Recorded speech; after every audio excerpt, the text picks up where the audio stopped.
की आपाधापी भरे समय में हम देखते हैं कि हर आदमी भौतिक पदार्थों के संग्रह की लालसा को रखकर चल रहा है। चाहता है कि जितने ज्यादा से ज्यादा भौतिक पदार्थ में संग्रह कर सकूंगा, एकत्र कर सकूंगा, उतना ही सुखी हो जाऊंगा। भौतिक पदार्थों से सुखी होने की कल्पना करता है।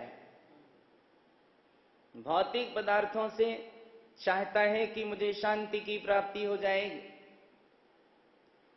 लेकिन जो शांति का सिंधु अंतर में हिलोरें ले रहा है, जो आनंद के स्वर अंतर में मुखरित हो रहे हैं, जो निराकुलता, सुख साता फूलों सी अंतर में महक रही है, ये बाहरी संयोगों से कैसे प्राप्त हो सकेगी? अंतर की वस्तु अंतर में जाने से ही उपलब्ध होगी। बाहरी भौतिक पदार्थों से ये सुख, शांति, निराकुलता, आनंद प्राप्त नहीं हो सकेगा। और जो जीव ये चाहते हैं कि हमें संसारी भौतिक पदार्थों से शांति की प्राप्ति हो, ये सब प्रयास तो ऐसा लगता है जैसे कि कोई आदमी रेत को पेल कर तेल निकालना चाहे या कि पानी को मथकर मक्खन निकालना चाहे। ज्यों रेत पेलो कोल्हुआ में तेल मिलता है नहीं,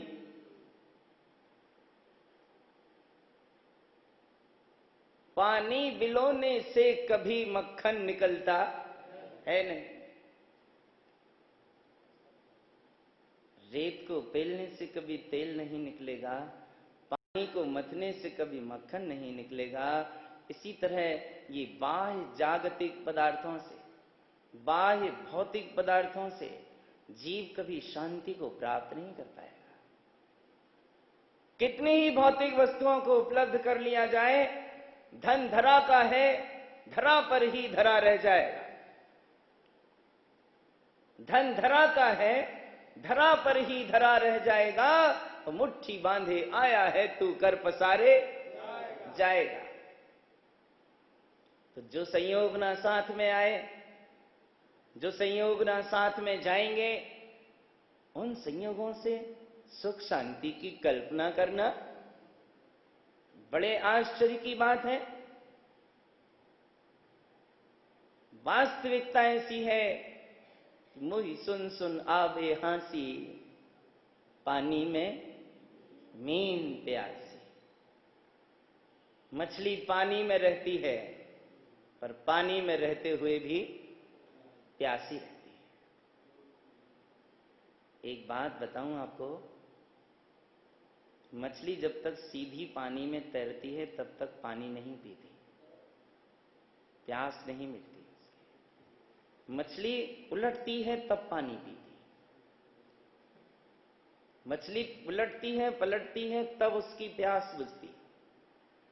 इसी तरह हम सारे जीव भी जब तक माया मोह के तरफ सीधे सीधे गति करते रहेंगे, संसारी भौतिक पदार्थों की लालसा की ओर मन की एक कामना के साथ गति करते रहेंगे, तब तक ये सुख शांति की प्यास बुझ नहीं सकेगी। जैसे मछली पलट कर पानी पी लेती है, इसी तरह आचार्य कहते हैं कि हम भी अपनी दृष्टि को पलटा लें, अपने आत्म स्वभाव की तरफ कर लें, इसी समय शांति की प्यास बुझ जाएगी। दृष्टि का परिवर्तन करना होगा। बिना दृष्टि के परिवर्तन के शांति उपलब्ध नहीं होगी, सुखोपलब्धि नहीं होगी, आनंद की अनुभूति नहीं होगी। ये सारी आत्मसत्ता की विशेषताएं आत्मोन्मुखी दृष्टि के साथ ही उपलब्ध हो सकती हैं। लेकिन जगत के जीव हैं, दृष्टि नहीं पलटना चाहते, सृष्टि पलटने का प्रयास करते हैं। बात सद्गुरु कहते हैं दृष्टि को पलटने की। हम सुन लेते हैं कि दृष्टि को पलटना है, लेकिन दृष्टि नहीं पलटकर हमारे प्रयास सृष्टि को पलटने के बने रहते हैं। और इस उलझन में बड़ी विषमताएं खड़ी होती हैं। मन के चाहे अनुसार होता नहीं। प्राप्ति की जो लालसाएं हैं, कामनाएं हैं, बेपूर्ण होती नहीं। मन है कि बहुत बहुत चाहता है, इच्छाएं हैं कि ज्वार भाटे की तरह मन में उठती हैं, और कार्य होता नहीं है। तब हमारे मन में तरह तरह की खराबियां पैदा होने लगती हैं। आजकल आप देख रहे हैं कि हमारे देश में बहुत प्रकार के रोग, जिनके नाम हम पहले नहीं जानते थे, ऐसे रोग पैदा हो रहे हैं। शारीरिक रोगों की तो भरमार चल ही रही है, लेकिन मानसिक रोगों की भरमार भी कम नहीं है। शारीरिक रोग तो डॉक्टर के चेकअप करने से, दवा देने से, उसका सेवन करने से हमारे ठीक हो जाते हैं, लेकिन मानसिक रोगों को ये बाहरी डॉक्टर ठीक नहीं कर पाएंगे। शरीर के रोग भी आज बहुत विषम और बड़े ऐसे, जिन्हें हम जानते नहीं थे, वे सामने आ रहे हैं। और मन में भी ऐसे ऐसे रोग चल रहे हैं। आज की दुनिया में दो बड़े खतरनाक रोग हैं, जिनसे हर आदमी त्रस्त है, परेशान है। और ये दो खतरनाक रोग हैं टेंशन और मूड ऑफ।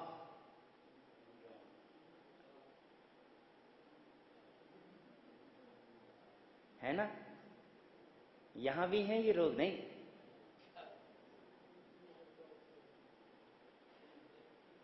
सारी दुनिया को इन रोगों ने अपने कब्जे में ले रखा है। छोटे से छोटा बालक हो, कहता है आज टेंशन बढ़ रहा है, मैं कोई काम नहीं कर सकता।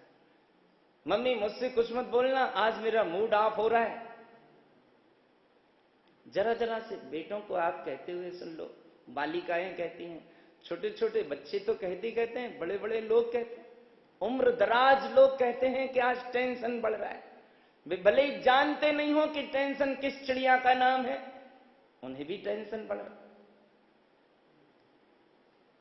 ये सारे विकार आज आदमी की अंतरंग हालत को खस्ता कर रहे हैं।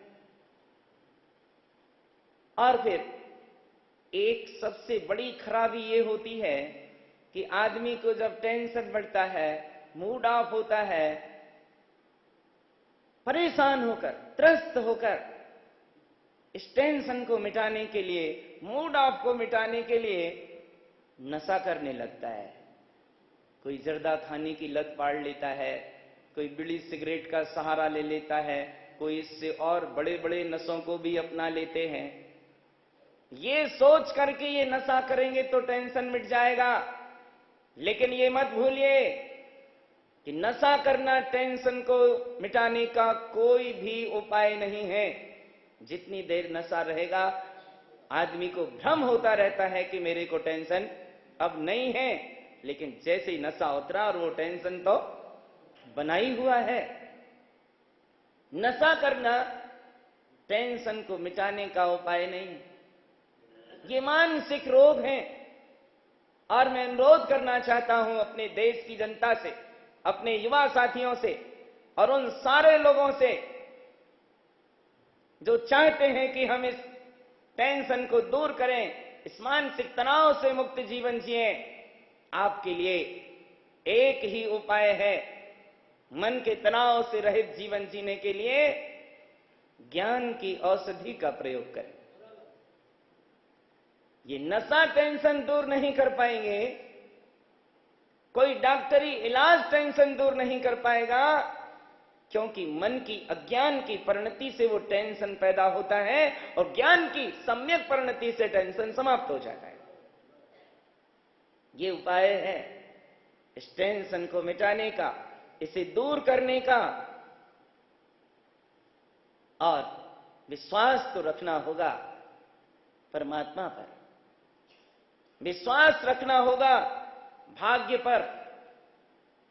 बिना परमात्मा की श्रद्धा के, बिना भाग्य पर विश्वास के टेंशन समाप्त नहीं होगा। उस जुलाहे ने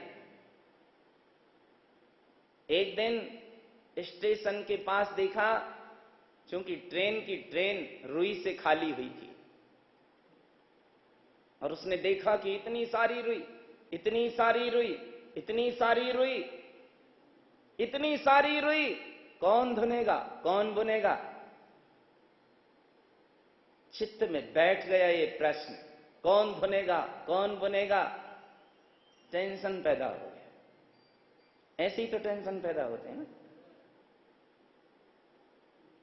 भारी हो गया उसका मन मस्तिष्क, कौन धुनेगा, कौन बुनेगा? सारे घर के कामकाज ठप पड़ने लगे। एक ही चिंता, एक ही टेंशन, कौन धुनेगा, कौन बुनेगा? काफी प्रयास करने के बाद भी अब डॉक्टर आते, पूछते भैया क्या तकलीफ है तुम्हें? वो कहता कौन धुनेगा, कौन बुनेगा? अब शरीर की कोई तकलीफ हो तो बताई जाए। तकलीफ मन की थी, वो डॉक्टर शरीर की तकलीफ पूछते थे और वो कहता था कौन धुनेगा, कौन बनेगा? एक दिन कोई संत आए, उनके पास उसके परिवार के लोगों ने प्रस्ताव रखा कि बहुत दिन से इसके मन में प्रश्न चल रहा है। संत ने पूछा ये प्रश्न जागा कहां से? उन्हें सारी परिस्थिति बतलाई गई। संत ने कहा मेरे पास ले आना, हो सकता है ठीक हो जाए। उस आदमी को ले जाया गया।